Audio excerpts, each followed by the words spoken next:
Olá pessoal, é uma grande satisfação para mim estar aqui hoje gravando um primeiro conteúdo para compartilhar com o mundo, né? E eu estou muito empolgado. Isso aqui é um projeto que eu tenho guardado há anos e tenho adiado há anos, e agora chegou o momento de eu poder compartilhar, poder falar e, através da minha experiência de vida, poder, quem sabe, contribuir com a tua vida que está me assistindo aí do outro lado. E hoje eu preparei um conteúdo que eu acredito que tem a ver com a vida de todas as pessoas, seja implícita ou explicitamente, tá? E esse conteúdo é um conteúdo que diz respeito sobre felicidade. Felicidade, né? Um conceito talvez bastante subjetivo, mas com certeza um conceito que praticamente todas as pessoas do mundo elas estão correndo atrás, né? Afinal de contas, quando a gente nasce aqui nessa terra, a gente nasce para ser feliz. Às vezes conseguimos, às vezes não conseguimos, mas o grande fato é que nascemos para ser feliz. E quando a gente fala de felicidade, começam a surgir perguntas, né? E é assim que a gente consegue dialogar, é assim que a ciência se construiu, né? O ser humano fazendo perguntas para os conceitos e tentando descobrir e melhorar a sua própria vida. A primeira pergunta que a gente faz quando a gente fala de felicidade é a pergunta clássica, né? Afinal de contas, o que é a felicidade? Que pergunta, né? Essa pergunta pode ter no mínimo 1 milhão de respostas, né? Mas eu vou colocar aqui aquelas que talvez mais surjam na cabeça das pessoas. Quando a gente faz essa pergunta, o que é felicidade, muitas pessoas elas vão pensar que felicidade é ter o nosso amiguinho cifrãozinho aqui, né?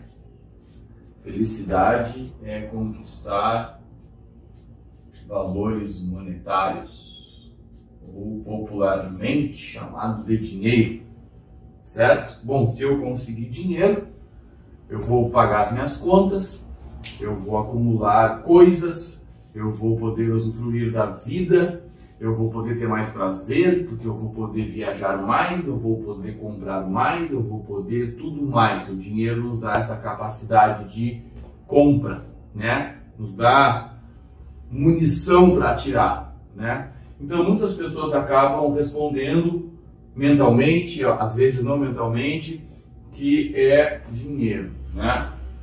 Tem também aquele ditado popular que diz que dinheiro não compra felicidade, mas ajuda a comprar, enfim, né? Querendo ou não, quando a gente pergunta o que é a felicidade, dinheiro é uma das coisas que vem na cabeça, certo? Outra coisa que pode vir na cabeça também é que felicidade está relacionado a sucesso, né? Sucesso na profissão, sucesso nos esportes, sucesso nos projetos. Quando a gente alcança o sucesso, né? A gente conquista, a gente alcança o sucesso. Então, isso seria uma definição aí da felicidade. Muitas pessoas pensam isso também, né? Outros aliam, né? Sucesso com dinheiro. Puxa, a melhor fórmula de todas, né? Pode ser. Outra coisa que pode vir na cabeça é que quando a gente fala em felicidade, a gente pensa em conquistas, né? Conquistas. Felicidade é conquistar.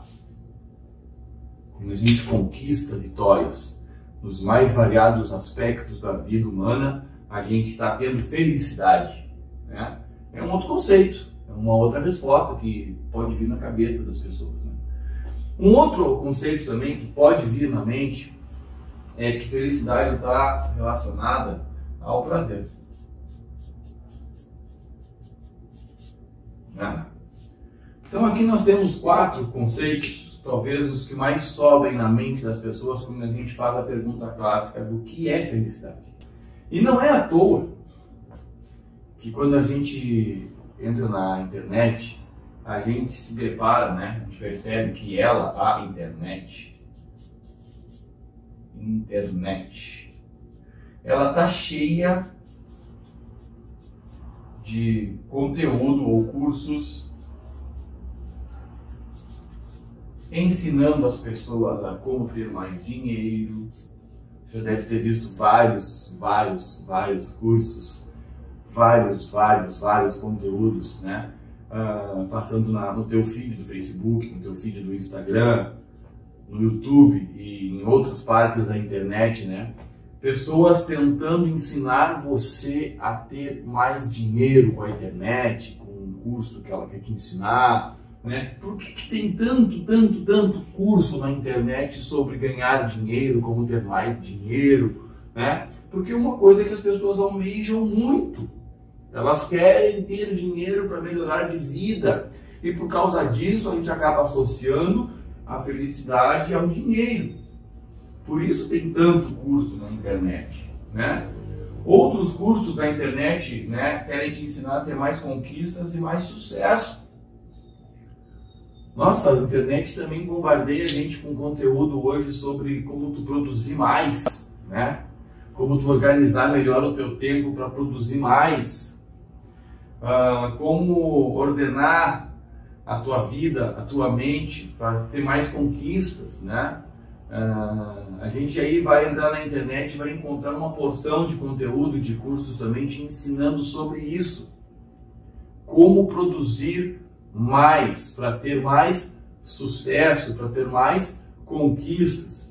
Eu me lembro que até um tempo atrás, eu me sentia até mal quando eu entrava nas redes sociais, e eu me lembro que eu fiquei um tempo sem entrar por causa disso, porque eu era bombardeado o tempo inteiro com esse tipo de conteúdo. Como fazer mais dinheiro, como obter mais sucesso, como organizar melhor a sua vida, como organizar melhor a sua agenda, para que você consiga conquistar mais. E parece que o meu feed do Facebook, da internet, era só isso. Eu olhava para o meu feed ali, rolava o Facebook, rolava o Instagram, e entrava alguém querendo me ensinar a ganhar mais dinheiro. Entrava alguém querendo me ensinar a ser mais produtivo. E eu pensava comigo mesmo, cara, mas olha só, a vida não é só isso, eu pensava comigo. E aquilo meio que me desmotivava, porque parece que o mundo estava me impondo isso. Olha, se você não ganhar dinheiro, se você não for produtivo, se você não fizer, se você não conquistar mais, as coisas vão ficar complicadas. Parece que o mundo estava me dizendo que se eu não buscasse freneticamente essas coisas, eu não seria feliz. Né? E é por isso que eu decidi começar esse conteúdo de hoje mostrando que muitas vezes a gente é tensionado a pensar que isso aqui é felicidade. E nós, às vezes, passamos a vida inteira buscando esses tipos de coisas porque acreditamos que isso vai nos fazer mais felizes. Então, o que é felicidade? Pergunta difícil de responder, né? Conceitos aí abstratos, né? Mas que fazem parte do nosso dia a dia, constantemente. Tudo que nós fazemos, nossos trabalhos, nossas atividades, nossa vida familiar, tudo, na verdade, está sendo regido por isso aqui, porque nós estamos, sim, sempre buscando isso aqui, felicidade. Mas o que é felicidade? Será que é isso? Aí vem a segunda pergunta, e agora eu quero que você pense muito bem nessa segunda pergunta, certo? Essa aqui ainda não ficou completamente respondida, de propósito. Eu só quis dar uma fervida na tua mente, tá? A segunda pergunta é a seguinte. Você que está dedicando minutos preciosos do teu tempo aqui para me assistir, você é feliz? Essa pergunta eu acho que ainda é mais difícil que a primeira, hein? Qual foi a última vez que tu parou tudo, vou botar acento aqui, tudo que tu estava fazendo para te perguntar? Pode ser deitado na cama antes de dormir ou às 4 da manhã quando tu acorda preocupado com alguma coisa. Qual foi a última vez que tu te fez essa pergunta? Eu sou feliz?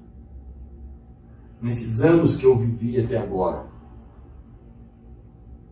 eu fui mais feliz ou menos feliz? Será que a tua vida é uma vida realizada, plena, completa? Ou você está vivendo naquilo que eu chamo de modo GPS?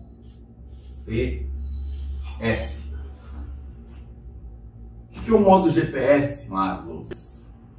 Bom, hoje, dentro dos veículos, todo mundo tem um GPS, né? No celular. E o GPS nos ajuda muito a chegar em lugares, né? O pessoal aí que trabalha com aplicativo de mobilidade usa demais. Quem viaja muito usa demais o GPS, né? O que o GPS faz? Ele permite que você defina um destino e ele te aponta uma rota para chegar nesse destino. É basicamente isso que um GPS faz, certo? E você traça essa rota e chega nesse destino. Quando a gente usa o GPS, não sei se você já percebeu isso, mas presta atenção. Quando a gente usa o GPS e define um destino, a gente vai pela rota que ele indica e chega no destino. Você já percebeu que durante o percurso naquela rota você não lembra de nada? Se eu te pedisse para fazer aquela rota de novo, você não faz nem ideia de como fazer a rota. Porque quando a gente entra no GPS, no modo GPS, o negócio é chegar no destino, né? A rota não interessa. A gente só anda nela e chega lá. E ponto final. O destino é o importante. A rota não interessa. A gente não lembra de nada na rota. Nada, absolutamente nada na rota. A gente anda na rota porque é necessário para chegar no destino.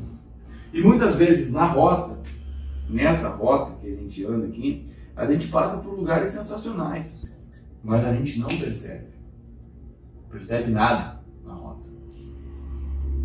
Por quê? Porque o GPS nos faz focar apenas no destino final. Certo? Na vida, a gente tem feito muitas vezes isso. A gente considera que felicidade é um ponto fixo aqui.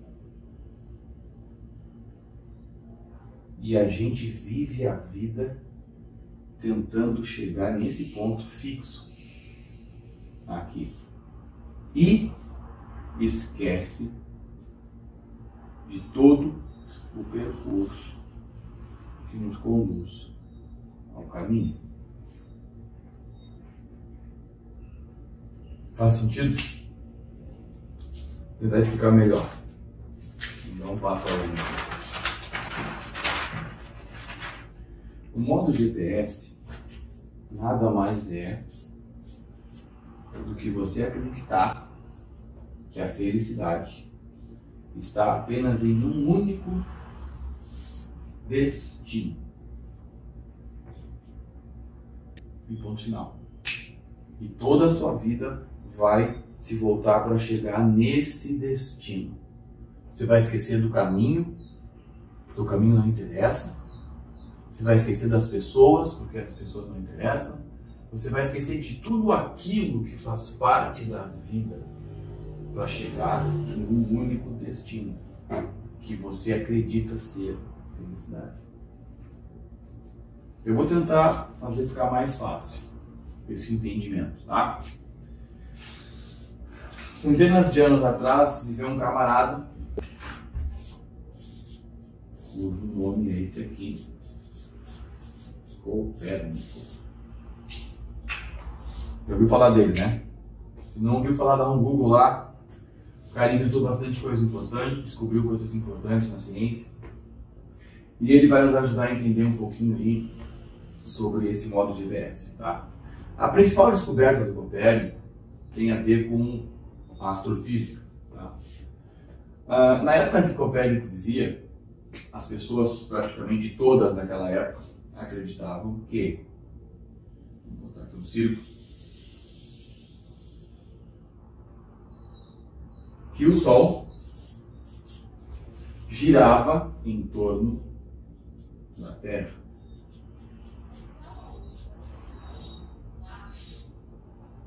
O Copérnico, através de observações, ele veio e disse exatamente o contrário. Pessoal, na verdade não é assim. Na verdade, é a Terra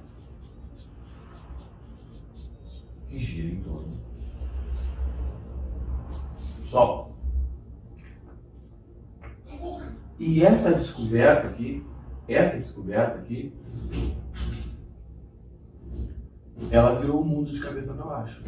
Na verdade, o Copérnico sofreu grandes represálias na época, porque isso aqui era, na verdade, uma mudança muito radical.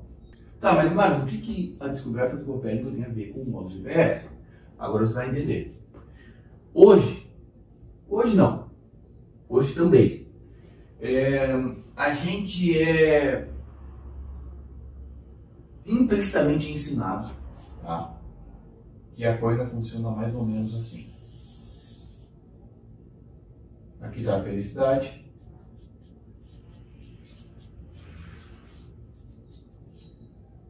E aqui está o sucesso, por exemplo. Então, o sucesso está no centro e a felicidade gira em torno dele. Se eu obtiver sucesso, eu vou ser feliz. Ou seja, o sucesso é o ponto central, é o destino.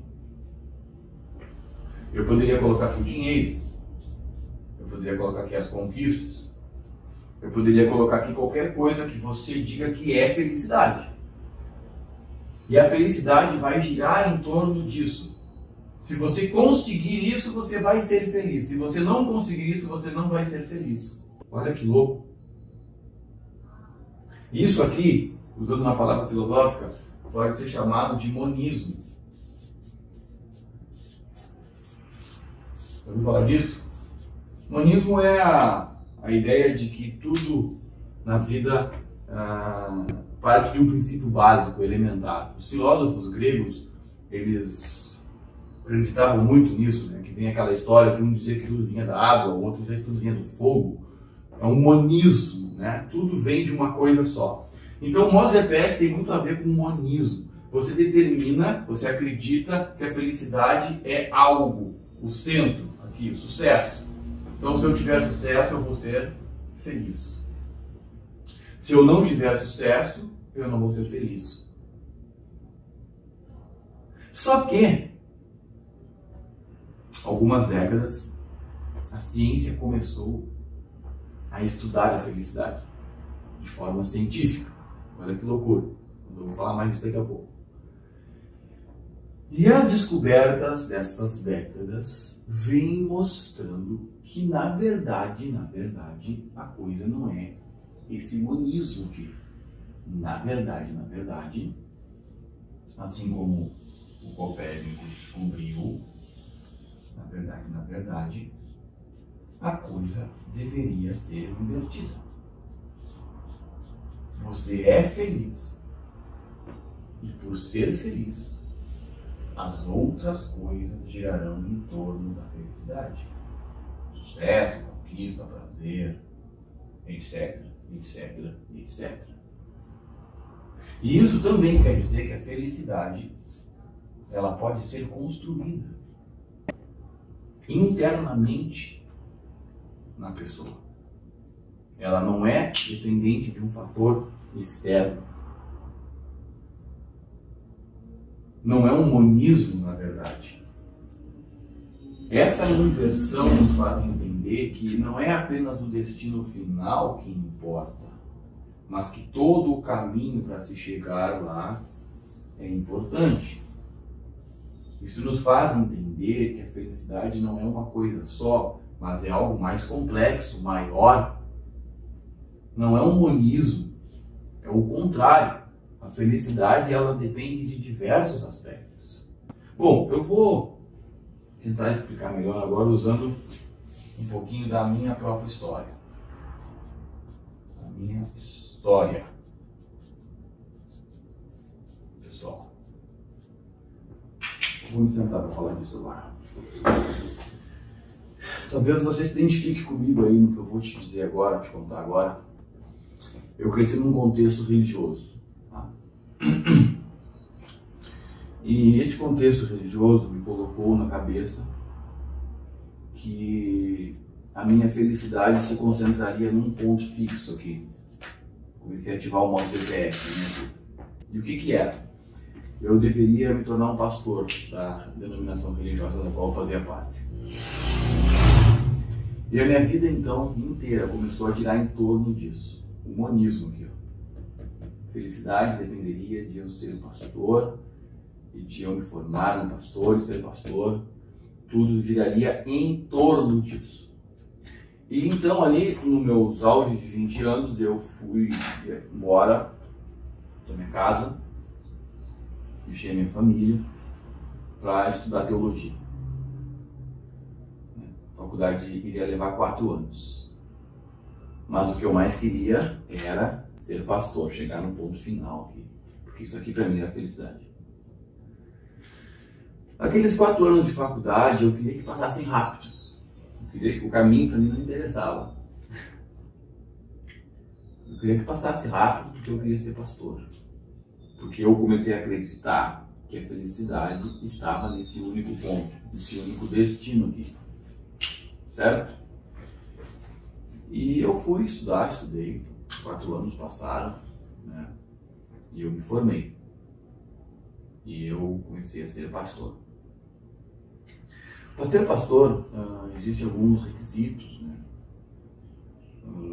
Você precisa ser casado, por exemplo, e formado, né? Eu tinha me formado. E como eu queria muita sede de ser pastor, eu comecei a cumprir os requisitos. Me casei.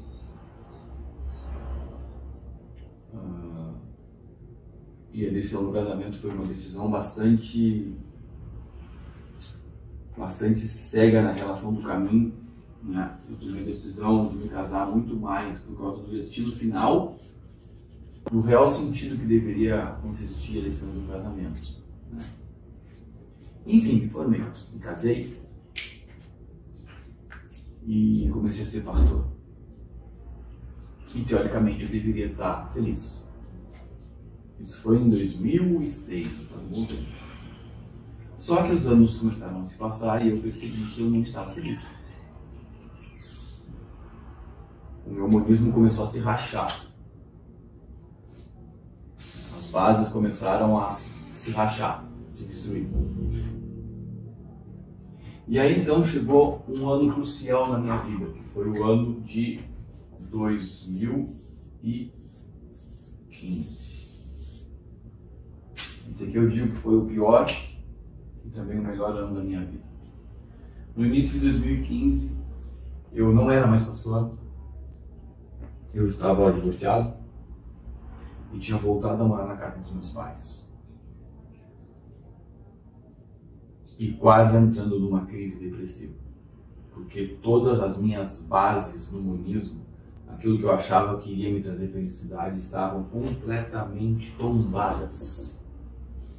Completamente tombadas. Não sei se você já passou por algo parecido, né? Você idealizou a felicidade, você ligou o modo GPS e definiu que felicidade era isso aqui, e aí quando você chegou aqui, você percebeu que a felicidade não estava ali. E muitas vezes a gente acaba tombando feio. E em 2015 foi o meu ano terrível. Um ano em que eu me vi desesperado, um ano em que eu me vi completamente arrasado, Não existe nada pior que uma pessoa independente voltar para casa dos pais e depender dos pais de novo, porque tudo deu errado, tudo desmoronou, né? E ali estavam hábitos. Quem se relacionou comigo nesse ano deve ter percebido que realmente eu estava numa situação bastante complicada. Mas tudo isso eu estou falando porque eu quero mostrar que esse monismo, esse modo GPS, essa ideia de que a felicidade gira em torno de um ponto fixo, isso não funciona. Se você tem lançado as bases da tua vida nisso, existe uma grande chance de essas bases começarem a se ruir e a sua vida começar a desmoronar. Não importa se o ponto fixo é sucesso, é dinheiro, se conquista dinheiro, se conquista sucesso, a felicidade ela não é um ponto fixo. O modo GPS para a felicidade não funciona. O GPS é muito bom na vida prática para nos levar do ponto A ao B. Mas se você aplicar o modo GPS para a sua vida, para o contexto de felicidade da sua vida, ele não funciona. Porque a felicidade não é um ponto fixo, onde você chega e diz, agora eu sou feliz. E a prova disso é a minha própria vida. E eu tenho certeza que talvez você esteja me ouvindo hoje e você tenha exemplos muito parecidos com os meus. E poderia escrever nos comentários aí abaixo, né, sobre o monismo da tua vida, né? Quando você achou que a felicidade era o ponto fixo e você chegou lá e aí a coisa desmoronou e tudo se viu arrasado, né? Mas então, Arnos, o que é a felicidade? Aonde nós a encontramos, né? Surge um grande ponto de interrogação. Bom, nessa minha fase difícil aqui, eu já era estudante de psicologia na época. E dentro da própria psicologia e das diversas teorias que existem, né? Quem é acadêmico de psicologia sabe que é um campo muito amplo, né? Você pode encontrar diversos tipos de caminhos, de teorias da psicologia humana, enfim. Eu ainda não tinha encontrado nada que me dissesse assim, puxa, Marcos, isso aqui realmente é o que faz sentido. Só que em 2015 eu entrei em contato com uma ciência de vanguarda dentro do campo da psicologia, que é chamada de psicologia positiva. Não sei se você já ouviu falar disso, se não, mas se você não ouviu falar, continuar me seguindo, você vai ouvir falar bastante. Porque isso aqui, essa ciência de vanguarda, nova, ela começou a fazer muito sentido na minha vida. E eu comecei a absorver esse conteúdo de diversas maneiras, lendo, ouvindo áudios, e comecei a mergulhar, absorver esse conteúdo. E por ser um conteúdo ao mesmo tempo científico, mas muito prático, ele começou a me ajudar, principalmente naquele momento terrível que eu estava enfrentando ali, quase beirando o transtorno depressivo. Bem, o que é a psicologia positiva? A psicologia positiva é um campo, uma área de estudo dentro da psicologia que fez uma inversão, assim como o Copérnico lá. Ela inverteu o objeto de estudo na psicologia. O que isso quer dizer? Isso quer dizer que até a década ali de 90, que foi quando começou a nascer a psicologia positiva, a psicologia ela tinha um viés muito vindouro da medicina. Então a psicologia ela estudava e estuda até hoje ainda, e isso não é ruim, isso é importante, tá? Mas ela estudava basicamente e apenas o quê? Vou mudar aqui do lado. a doença mental, os problemas das pessoas. E arrumava uma maneira de fazer as pessoas voltarem ao normal. Uma terapia, né? Que ajudasse a pessoa a sair da doença mental, do transtorno mental, do problema que ela estava enfrentando, para voltar para a normalidade da vida.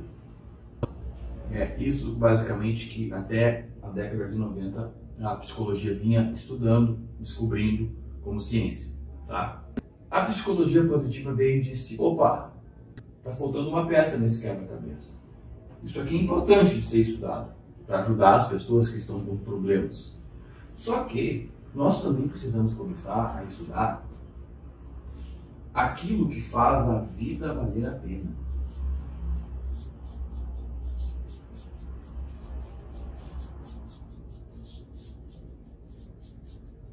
O que faz a vida valer a pena para as pessoas? Porque existem pessoas que estão vivendo vidas fantásticas, que estão encontrando plenitude, completez de vida. Tá, e o que é que faz essas pessoas ter essa sensação de que a vida está valendo a pena? Em outras palavras, né? A psicologia positiva começou a olhar para a felicidade e começou a perguntar assim, como que nós podemos ajudar as pessoas, ao invés de apenas melhorarem os seus problemas e voltarem ao normal, como nós podemos ajudar as pessoas a terem vidas extraordinárias, serem completas, serem felizes. E ela começou a voltar as suas lentes, então, para um outro objeto de estudo. Ao invés de estudar apenas a doença e os problemas e trazer as pessoas para a normalidade, a psicologia positiva começou a estudar o que faz a vida valer a pena, a felicidade. E como ajudar as pessoas a construir a felicidade, através das descobertas que viriam dali para frente. Olha que coisa louca, né? Mas que faz muito sentido para mim, pelo menos. Eu espero que faça para você também. Na minha época fez realmente muito, muito sentido. E o primeiro desafio da psicologia positiva era fazer algo muito difícil. Tá? Porque para você estudar um objeto, a primeira coisa que você precisa conseguir ter é a definição do objeto de estudo. Então a psicologia positiva precisaria definir o que é a felicidade. E você sabe, a gente já viu no início dessa aula, desse vídeo, que felicidade é algo completamente subjetivo. O que é felicidade para você pode não ser para mim. Então a gente entra num terreno realmente muito difícil para a ciência. Como definir a felicidade? Porque sem uma definição de felicidade seria muito difícil de estudá-la. Então, uma das primeiras definições aí vem da antiguidade do nosso amigo Aristóteles. E a psicologia positiva, ela acredita bastante na conceituação de Aristóteles de felicidade, apesar de acreditar que a definição de Aristóteles ainda é incompleta, mas ela é um norte. O que o Aristóteles dizia? O Aristóteles dizia que o ser humano ele nasce para ser feliz. E ele cria um conceito que no grego é o conceito de eudaimonia. Não sei se é bem assim que pronuncia, porque eu não sou fluente em grego. E esse conceito, ele diz que o ser humano ele é feliz quando alcança o seu potencial completo, algo como prosperidade humana. O ser humano nasce para cumprir o seu potencial pleno. Aí, já no mundo contemporâneo, já na década de 90 para frente, um grande autor na psicologia positiva que se chama Sean Arcor, professor de Harvard, tá? Ele pega e diz o seguinte, que a felicidade ela é a alegria que nós sentimos quando nós desenvolvemos o nosso potencial pleno individual. Você percebe que já começa a ter uma definição menos subjetiva e a gente começa a conseguir trazer uma conceituação mais base que serve, na verdade, para todos, né? Você descobrir o seu potencial pleno e viver desenvolvendo esse potencial é uma definição que serve para todos. O teu potencial é diferente do meu, então a tua busca de felicidade será diferente, mas nós vamos ter uma mesma base. Qual é a mesma base? Entender que a felicidade ela se concentra quando nós desenvolvemos o nosso potencial pleno. Você percebe que a gente sai lá do humanismo, a felicidade é sucesso, gira tudo em torno do sucesso. A felicidade é ganhar dinheiro, gira tudo em... Não, felicidade não é um ponto fixo. Felicidade é um processo contínuo que nunca termina. E quando eu entendo que eu preciso estar constantemente na minha vida desenvolvendo meu potencial pleno, e isso é diferente para mim e é diferente para você, mas é um conceito. E aí, tem um terceiro autor que se chama Marty, é considerado o pai da psicologia positiva, que ele vai ampliar esse negócio. Ele vai ampliar essa conceituação, tá? E ele vai dizer que, na verdade, a felicidade ela não pode ser definida, porque na verdade a felicidade ela é um construto. Que raio é isso, Marcos? Bom, a ciência construto é algo que não pode ser definido, porque é muito complexo de se entender.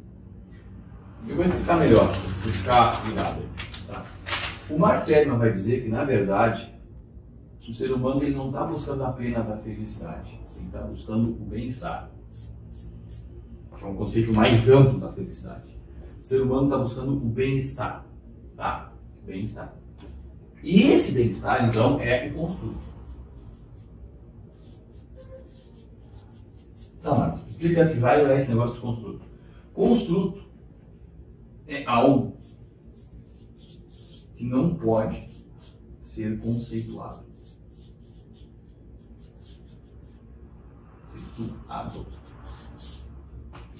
Porque ele é muito complexo para ser conceituado. Tá? Mas um construto tem elementos que podem ser definidos e medidos, tá? Mas que não servem como conceito. Eu vou dar um exemplo prático para essa ideia longa ficar mais clara. O tempo. O tempo é um construto. É muito difícil definir o que é o tempo. Mas para estudar o tempo, a gente vai ter que estudar a umidade relativa do ar, o vento, a umidade, que são os elementos do tempo. Esses elementos do tempo não são o tempo, mas eles nos ajudam a entender o que é o tempo. Um outro conceito para ficar claro também, liberdade, por exemplo, é outro construto. Vamos estudar a liberdade. Puxa, definir liberdade é muito complexo, mas a liberdade tem elementos, né?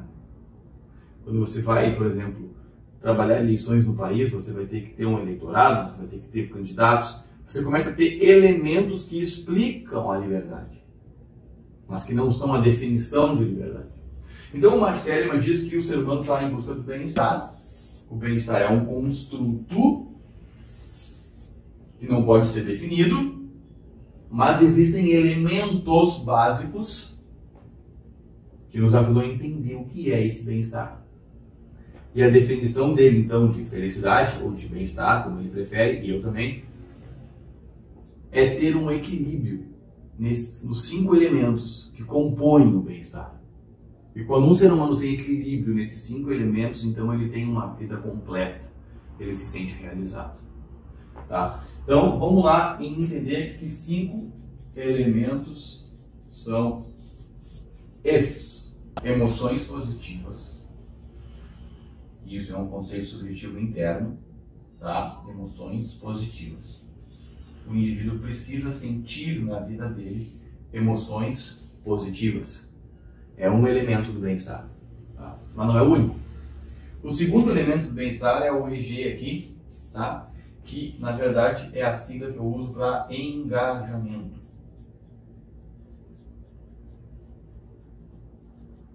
Então, o que é o engajamento? Tá? O engajamento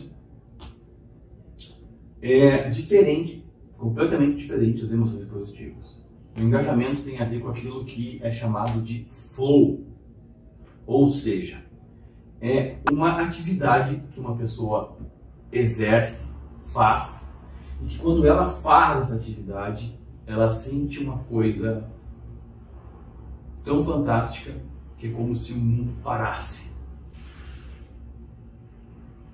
quando ela faz aquilo. Tá? Só que isso não tem a ver com emoções positivas ou sensações boas, porque às vezes o flow é uma coisa que até gera dor na pessoa. Desgaste físico, mental, gera às vezes desconforto, tá? Mas quando ela faz aquilo, a sensação é de que o tempo parou e ela fica completamente absorvida por aquilo. Esse é um outro elemento do bem-estar. E ele ajuda a explicar o que é o bem-estar. Certo? Também tem muita coisa para falar sobre isso, mas é para um outro vídeo. O terceiro elemento aqui, pessoal, vamos seguir. Tá? É a sigla SF, que significa sentido na vida. Uma vida com sentido. O que é uma vida com sentido? É quando o indivíduo ele entende que é importante para o seu contexto como ser humano e para o seu bem-estar, ele pertencer a algo maior do que ele mesmo.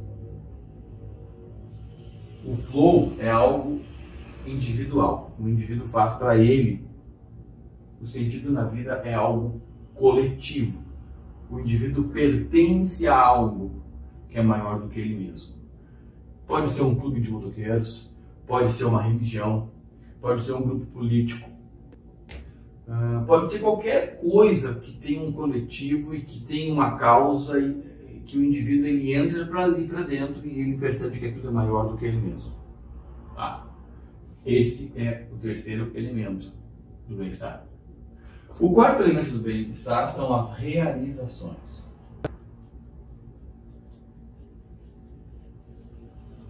O ser humano precisa conquistar, realizar. Tá? E esse é um elemento também do bem-estar. Então, o ser humano ele precisa ter uma vida realizadora também. E o último, o RP, são os relacionamentos positivos. O indivíduo precisa ter uma rede de pessoas que o amparam em qualquer situação que a vida lhe impor. Isso é importante para que o indivíduo tenha bem-estar. Esses 5 elementos são fundamentais para que se construa bem-estar na vida. Você consegue ver a diferença disso aqui para o monismo, para o modo GPS? Você percebe que isso aqui não tem a ver com o destino que você tem que chegar, mas com todo o processo de construção da vida? E você também percebe que quando a gente liga o modo GPS, a gente está cometendo uma atrocidade conosco mesmo? Porque a realização, a plenitude, a felicidade, o bem-estar, ele é complexo. Ele não é monista. O Mark Seligman diz que a construção desses 5 elementos gera o que ele chama de florescimento. Vou dar um tracinho aqui, florescimento. Em outras palavras, ele diz que o ser humano nasceu para florescer. E eu gosto demais desse conceito. E aí, então, ele cria uma teoria chamada de teoria do florescimento. E olha que bacana isso. Eu vou agora tentar usar uma ilustração para te fazer entender melhor. Tá? A teoria do florescimento, ela tem uma semente e ela precisa de um agricultor. A semente são as emoções positivas, que é o que é jogado na terra. Dentro da semente existe todo um processo bioquímico né, que acontece lá dentro, que eu não conheço dessa área, né, mas talvez alguém esteja me assistindo e seja um agrônomo, seja alguém que estuda isso. Lá dentro da semente existe todo um contexto, né, que quando você jogar a semente lá na terra, essas funções elas vão acontecer para que a semente floresça, né? Na teoria do florescimento, a semente são as emoções positivas. É a maneira mental de nós processarmos o mundo exterior. Se esse processo mental não estiver treinado para sentir emoções positivas, para interpretar o mundo à nossa volta de uma maneira mais positiva, essa semente ela vai ter dificuldade de florescer. Tá? Só que nós também precisamos de um bom agricultor, porque você sabe que quando você joga a semente na terra, vai ter que ter um agricultor para tirar as ervas daninhas, para jogar água, para regar, para cuidar, enfim, né, fazer aquele processo externo. Então, o agricultor está representado nos outros 4 elementos do bem-estar, que é uma vida engajada, que é uma vida com sentido, com realizações e com relacionamentos positivos. Isso aqui é um trabalho de agricultor, isso aqui é um trabalho da própria semente. Quando tudo isso entra numa harmonia, então aquela semente que está na terra, ela começa a crescer, crescer, crescer, crescer, crescer tanto que ela se torna uma árvore que dá frutos. É o florescimento. Agora perceba o seguinte, se alguma dessas coisas aqui começar a ser negligenciada, né? Se a semente que é jogada na terra, se a tua mente não for trabalhada para conseguir sentir emoções positivas, essa semente vai ter problema. Ela pode até germinar, mas ela pode se tornar um florescimento curto, pequeno, uma plantinha pequenininha. E não passa disso. Se o trabalho do agricultor também for negligenciado, por exemplo, se você não buscar descobrir qual é o seu flow, o seu engajamento, ou se você não buscar o seu sentido na vida, a causa que você se insere, que é maior que você mesmo, as suas realizações, os seus relacionamentos positivos, essa plantinha também vai sofrer, ela vai também não ter a condição ideal para se tornar uma grande árvore. E em outros casos, a planta pode até nem nascer, pode ficar lá na terra. Faz sentido para você o que eu estou falando? Será que eu estou conseguindo te ajudar a entender que a felicidade ela é um florescimento? Florescimento na vida? Isso fez muito sentido para mim em 2015. Demais. Me fez enxergar coisas que eu não enxergava. Eu achava que a felicidade era aquele monismo lá, de ser um pastor, e que tudo girava em torno daquilo. E quando eu me deparei com isso aqui, isso me abriu os olhos. Eu comecei a ver que a vida é muito mais, que a felicidade é muito mais, que na verdade eu preciso buscar o bem-estar, o florescimento. Só que tem mais uma coisa que eu ainda não te falei. Esse florescimento, esse trabalho de jogar a semente, que é a tua própria mente, o trabalho do agricultor, ele também precisa de um adubo. Olha que interessante, né? Porque quando você joga a semente, faz o trabalho do agricultor bem feito e joga o adubo, a chance daquele florescimento acontecer duplica, né? O adubo ajuda a acelerar o processo. Esse é o trabalho do adubo, né? Eu sou leigo na agricultura, gente. Se eu estou falando bobagem aqui, vocês me falem, tá? Mas na minha cabeça é isso. O adubo ajuda a acelerar o processo, né? Existe um adubo aqui, que serve como a base para a semente, que é a emoção positiva, para o engajamento, para o sentido na vida, para as realizações e para os relacionamentos positivos. E esse adubo, dentro da teoria do florescimento, vai se chamar virtudes e forças de caráter. que é isso, Marcos? Ah, que complicado. Não, não é nada complicado. Quando a psicologia positiva começou a se formar, a parte que estuda a doença já estava bem avançada, né? E se você pegar a psiquiatria, você sabe que a psiquiatria ela tem um manual que se chama DSM, que é um manual estatístico que define as doenças mentais, as classifica, e todos os psiquiatras e também os psicólogos clínicos usam para definir que tipo de transtorno as pessoas têm. Quando a psicologia positiva começou a se formar, uma das primeiras coisas que eles pensaram é o seguinte: que se nós vamos estudar o aspecto positivo do ser humano e não as doenças, o negativo, nós precisamos também ter uma espécie de DSM das sanidades mentais, das virtudes humanas, para a gente poder ajudar as pessoas a, ao invés de apenas combater a doença, cultivar as suas virtudes. E os caras começaram a estudar isso. E a pergunta básica deles foi a seguinte: será que existem virtudes que são consideradas virtudes humanas em todos os lugares do mundo, em todas as culturas do mundo? Ou será que as virtudes elas são virtudes apenas para a América, e para a Europa, e para a África, e para a Ásia? E eles começaram a estudar isso. O que eles fizeram?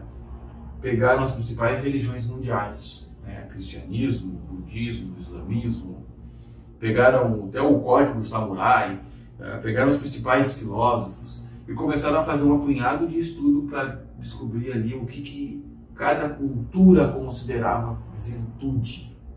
Você sabe o que é virtude, né? É um aspecto bom do ser humano, é a parte boa do ser humano, aquilo que é virtuoso, tá? E eles se espantaram no final da pesquisa porque eles perceberam que existem 6 virtudes que são consideradas virtudes em todas as culturas mundiais. Ou seja, existem 6 aspectos positivos que são considerados positivos em todas as culturas mundiais. A primeira, justiça. A segunda, eles chamam de amor. A terceira, eles chamam de sabedoria. A quarta é a temperança. A quinta é espiritualidade.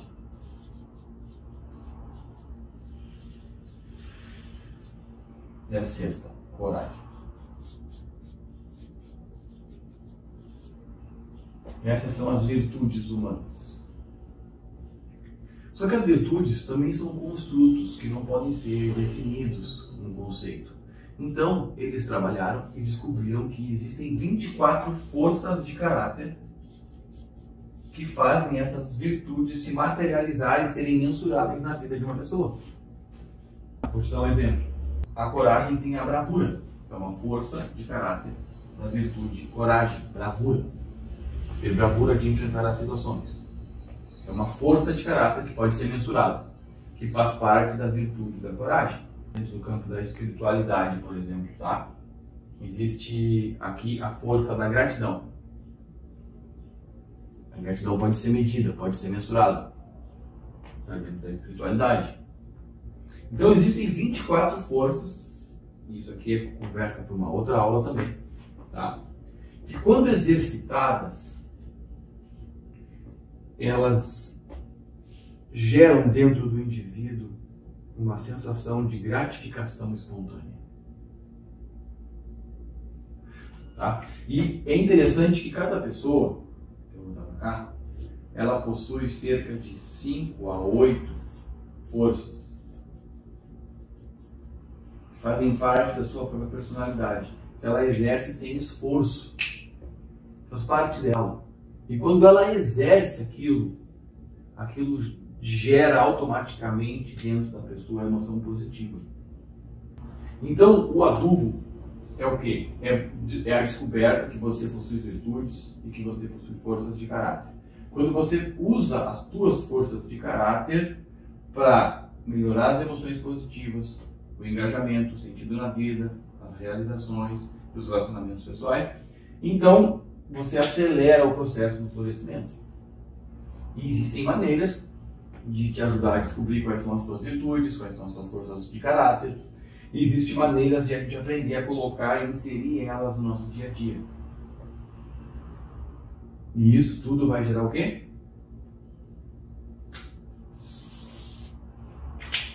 Florescimento. Eu tenho certeza que existem pessoas que estão me ouvindo hoje